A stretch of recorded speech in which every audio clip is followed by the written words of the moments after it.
As you know, the other night, there was a major event in Washington, D.C., Catholics for Catholics. Now, I believe this event takes place every year. When you have three of the more influential voices congregating together at a table in this moment, Carrie Prejean Baller, Joe Kent, Candace Owens. Regardless of what you think of them politically, here's what we know for certainty between these three. These three are against the state of Israel.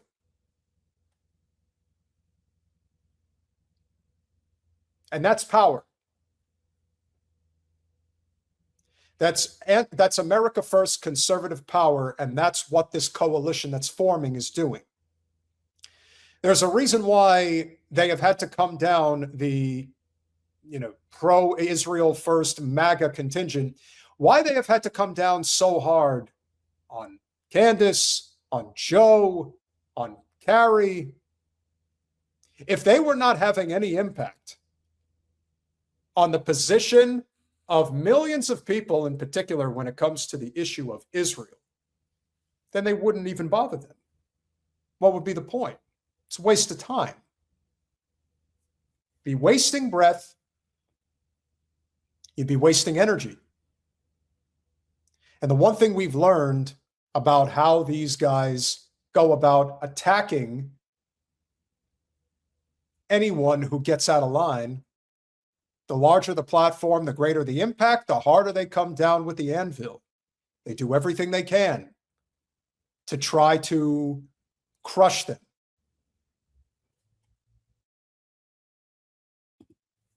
I wouldn't say all religion is bad religion.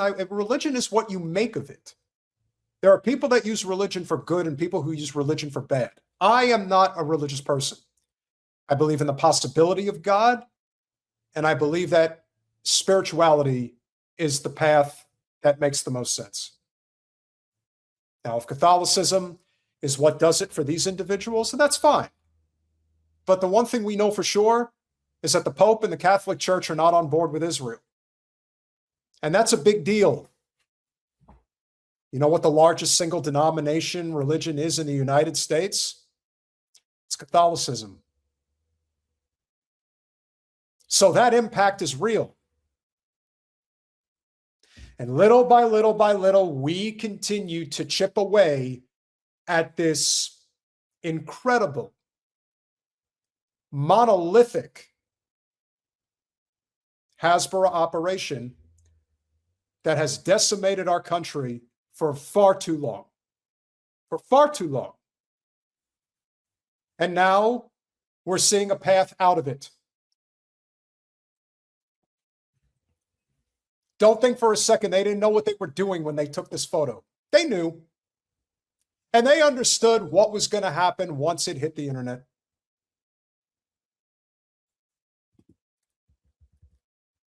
And whether you like it or not, it is what it is. But here's where the story takes a very interesting turn. Now, apparently, Matt Walsh was supposed to be a guest speaker at this event. And he didn't show up. And apparently the reason he didn't show up is because he didn't want to share a stage with Candace Owens. That's the excuse that's being floated out there. But we all know that Matt Walsh, who is a joke, I always thought he was a joke, and now it's proving even more so that he's a joke because he is little Ben Shitpiro's bitch. Could you imagine, just imagine being little Ben Shitpiro's bitch? Well, here's a little snippet of what he had to say regarding Candace Owens. Lying about someone to destroy their reputation, I mean, to me, morally, I put that on the same level as like murder, or close to it. I really do. Using lies and deceit to destroy someone's reputation, I put morally, I personally, I put you on the same level as like a murder. It's a form of murder. It's like you're killing someone's reputation. Now, there's a couple of people that he's referring to here. Now, I'm going to get to Kim Classic later on, because that one is actually a little bit more of an interesting story that no one's talking about in terms of a real grift. And Kim Classic is a grifter in a big way. Well, I'll explain later. But the point is, his excuse for not going to this event is that Candace Owens is evil and she ruins people's reputations. Why? Could it be because she wants to tell the truth and wants the truth out there about what really went down? And let's be honest, there's only one reason why people do not want to get to the bottom of what actually happened with Charlie Kirk. It's very simple, because there is a direct connection to Israel. And that is why they swept this all under the rug. If there wasn't, it would have already been dealt with. They already would have had a legitimate trial. It would have been a case. They wouldn't have covered up the crime scene. As long as you guys have known that I've been talking about this ever since September, remember what I said. Charlie Kirk was the key. Charlie Kirk is the key to unlocking the floodgates and breaking away from Israel, because it was too obvious. There's too many obvious signs now that that is the case. Now, Candace did have something to say about this. We haven't covered Candace in a clip in a while, so here we go. I absolutely have to comment on Matt Walsh for a tweet that he put out yesterday. Because I was like, question mark here. So he has very much been on the side of how dare you attack a grieving widow, kind of making claims that various data points being introduced, like, oh, Erika lied pathologically. There may have been this $1 billion motive to have Charlie Kirk killed, that Erika lied about the fact that her husband texted multiple people the night before he said he feared he was going to be killed. His overriding point is that these various points are not evidence, right? How a widow is behaving, whether she's grieving correctly, these things cannot be introduced in court. And yet yesterday, he tweeted this regarding a murder that took place in Utah. I was just very interested. He wrote, and this is regarding Corey Richens, a New York Post article that said, grief author Corey Richens found guilty of fatally poisoning her husband for his $4 million estate. And Matt Walsh comments and writes, there's no good moral reason why she should not simply be taken outside the morning after her conviction and hanged. This woman has lost her right to exist. Okay, that's strong words. So I was just stunned by it, because I have to assume he did exactly zero due diligence on this case, a case that I actually followed because it was completely nutty. Now, I'm assuming he was not aware that after Corey Richens murdered her husband, fentanyl overdose, she at first played the role of a grieving widow for an entire year. She was... I don't know if anybody knows anything about this story as sort of an off-ramp, but what is very interesting about this particular woman is that apparently she wrote a book about survivor guilt. And it turns out that she killed her husband. It reminds me of that old Simpsons joke. Boys, there's a little crippled boy in the hospital who wants you to win that game today. I know, because I crippled him myself to inspire you. I don't remember the specific name for this type of crime. But again, it's not just that she killed her husband, it's that she financially benefited from it by pretending to be a grieving widow. Now, I'm not saying that Erika Kirk is doing the same thing. I'm not saying that. But is she? But is she? We have over 1,000 live viewers now, guys. If you haven't smashed that like button, as Billy Marie says, please smash it. Let's keep going. Was not arrested, suspected in her husband's death initially at all, because you know, she's crying. She called 911. In fact, she was so bold in her grieving widow stage that she wrote a book, a children's book regarding grieving. And she did a little local book tour where she actually repeats some of the things that we've heard Erika say, like, you know, the nights are the hardest. Take a listen to this ABC clip of Corey Richens, who had not yet been arrested, a year later, promoting her book. Joining us now is author of Are You With Me? Corey Richens, to share her 3 C's to helping kids cope with grief. And Corey, I want to start with your story. What happened in your personal life? So my husband passed away unexpectedly last year. So it's March 4th was a 1-year anniversary for us, and he was 39. It completely took us all by shock. And we have 3 little boys, 10, 9, and 6. And you know, my kids and I kind of wrote this book on the different emotions and grieving processes that we've experienced last year. And, you know, hoping that it can kind of help other kids, you know, deal with this and kind of, you know, find happiness some way or another. So you actually wrote this book with your children. I did. And it's only been a year. How did you process and say you go from processing death to I need to write a book and help others? You know, I just watched the struggle that my kids were going through. And I actually, you know, I went on Amazon and Barnes & Noble and trying to find something that we could use to cope at nights. Nights are the hardest, it seems like, for everybody when, you know, dealing with anything. But I just wanted some story to read to my kids at night. And I just could not find anything. I couldn't find anything that really, you know, suited them or helped them find comfort and peace. And so, you know, I was like, let's just write one. And so I want people to understand what sociopathic behavior actually looks like, psychopathic behavior even. And I've said this before. These are people that you meet every day. They're people you meet in all corners of life, and you wouldn't know it. Some of them are really good at hiding it. Being overt versus covert, there's a big difference. This is somebody who is extremely covert in how she really feels and what she really does. She puts on that mask, and it's very reminiscent of what we see with somebody like Erika Kirk, which is why the questions have to be asked when somebody says, why do you hone in on somebody like Erika Kirk when in reality she's, in terms of where she falls on the totem pole as far as people who may have been involved in Charlie's removal, it's because she's just such an obvious bad actor, much like this woman here. When it becomes clear that there's something being hidden, you don't stop. And it can take a while to really get people to wake up to what's really going on. And as I said, Charlie is the key. Charlie is the key more than anything else to unlocking the stranglehold that is Israel. Because a lot of people are suspicious that maybe something was up that they're just not, they cannot say definitively as to what it is. Now, I feel that I could say definitively as to what it is because it's so fucking obvious. But as I said, if you think that narcissistic personality disorder, sociopathic personality disorder, even psychopathic personality disorder is not a common problem in our kill or be killed culture, trust me, it's common. There's more here.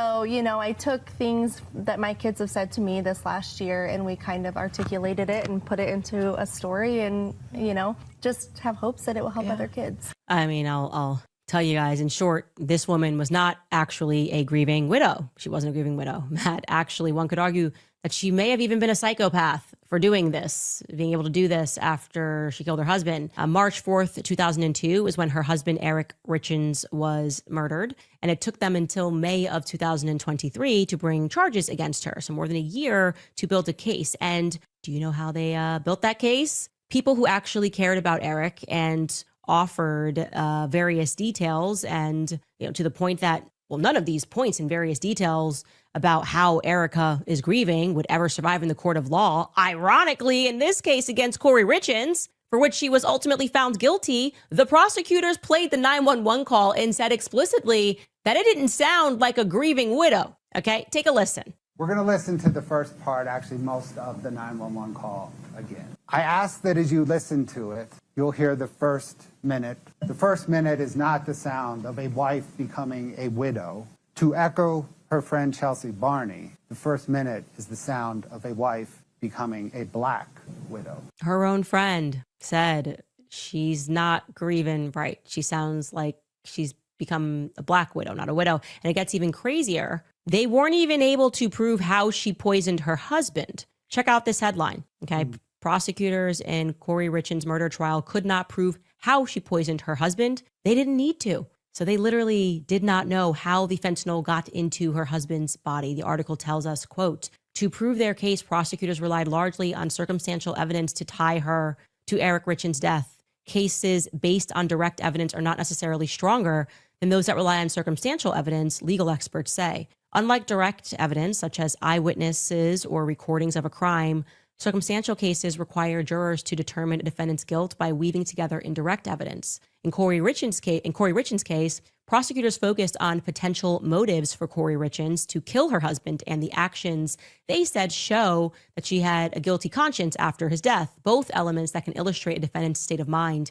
They also used digital records to corroborate key witness testimony, which strengthened their circumstantial case. Quote, all of these things together start to add up, and the prosecution builds this huge mountain, end quote. And you should know that in this particular case, they relied on things like the fact that she was in financial distress, that she had been having an affair, that he apparently wanted a divorce, that she was, as you heard, grieving differently or not at all. They also found a life insurance policy that they deemed to be fraudulent. Now, I'm sure her attorney argued that it was just a clerical error or whatever, but they found it to be fraudulent. And of course, she was set to inherit millions with him gone.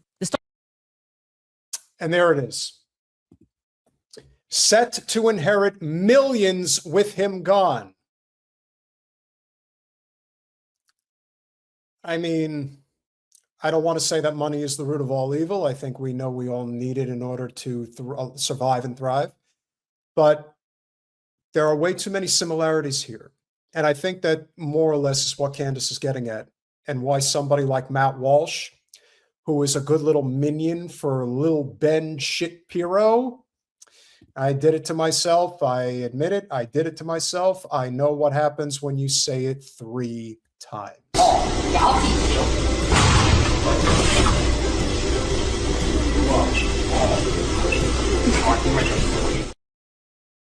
So as we know, Matt Walsh is a simp for Lil Ben, and that's why all of these stories have to be hidden. They cannot be talked about because the clues are just so overwhelmingly obvious.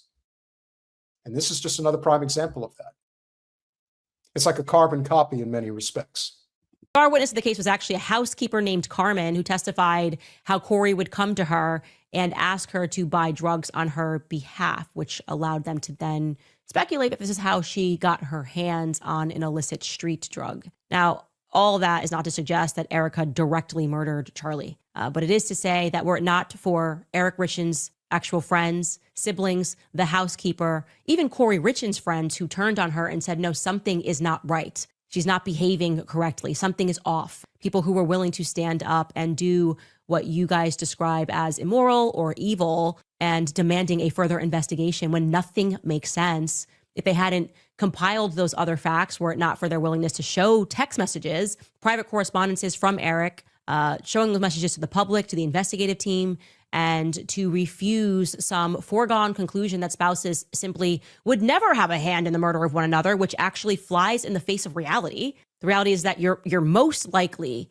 to be murdered by someone you know. That's just Correct. a fact of life. Correct. But were it That's- not for those people who did not accept the narrative of his accidental ingestion of fentanyl, Corey Richens, the woman that you believe should be hanged for poisoning her husband on the basis of circumstantial evidence, would probably today be considered a brave single mother trying to clean up the mess left behind by her husband's untimely death. And so what I would say is, here is what I know. Grieving widows do not lie about threats that their husbands were facing the night before their death. They don't lie about that stuff. Grieving widows do not make up quotations that the surgeon never said about a Superman neck to manage PR, least of all on the day that they're burying their husbands. I know enough to know that those things simply don't make sense, and I refuse to pretend otherwise. So since you are now in the habit of calling people out publicly for caring, I thought that I should respond and encourage those people to keep going. It's okay if you get some things wrong, but keep going. Go Max, do it for Charlie. Believe me when I say that Charlie would want you guys to.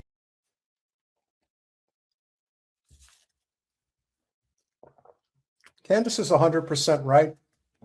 And like I said, I don't find myself a defender of Charlie. I'm sorry he's deceased, assuming he's deceased. I just know that justice must be done here. Charlie held a lot of power, a lot of sway, and he thought that he could do right regarding Israel and not conforming to the demands of the Zionist state. And he found out very quickly, or at least over time, that that was not the case. And ultimately, he paid for it with his life. Candace is not going to let that story go, and neither are we, because in the end, breaking the stranglehold that is the Zionist state is imperative if we're going to break the U.S. empire. You cannot have one without the other.